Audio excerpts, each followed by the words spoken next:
কি ব্যাপার, আমাকে এখানে তলব করলো মিটিং হবে বলে, তা আমি আসলাম, এখানে একটা লোকও নাই, কারণটা কি?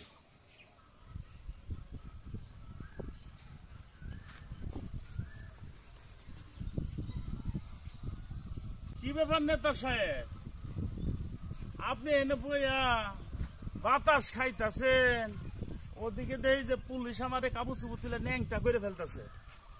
বিষয়টা কি কমছে দেই? পোলাফান আপনাকে ভোট দিয়ে নির্বাচিত করে এমপি বানাইছি, পুলিশ কাপড় খুলে নিব এর লাগে তো আপনার এমপি বানাই নাই। পুলিশ আমারে উদাম করে ফেলতেছে, পোলাফান করে তাইরে বেড়াইতেছে, ঘুমাইতে পারি না। আপনার নেতা বানাইছি কি লাগিয়া?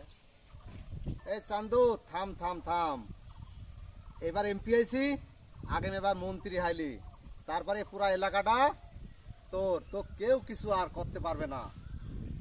আরে রাখেন তো নেতা সাহেব, মন্ত্রী, আরে মন্ত্রী হয়ে আমার লাভ কি? আমার পোলা পান করে তো পুলিশ হয় না, সিল্লি করে বেড়াইতেছে। আমাকে খাওয়ানোর সময় ঠিক নাই, শোয়ার সময় ঠিক নাই, পুলিশ সব সময় ন্যাংকা হয়ে তাড়াতাড়ি করতেছে, কাপড় চোপড় খুলে ফেলতেছে। আর আপনি মন্ত্রীর পদে বয়ে আছেন, আর এমপি বানাইছি, এটাই তো আপনি বড় কথা। আবার মন্ত্রী আশা করেন কে? মন্ত্রী হওয়ার যোগ্য যখন হইবেন তখন ভাববেন, এখন কিছু ভাবনের নাই। আপনি থানা পুলিশ ঠেকান, আমার পোলাফানগুলা দূরে বেড়াইতেছে, ভাল লাগতেছে না। আমি যাই নেতা সাহেব, বুঝে সুঝে কাম করে, নালে কিন্তু আপনার পরে খবর আছে, কয়ে দিলাম। আরে চান্দু, তুই তো চান্দু রে, তোর মতন কত মস্তান আমি দেখলাম রে, আসবি আর যাবে, এদিকে কোনো টেনশনের আমার নাই।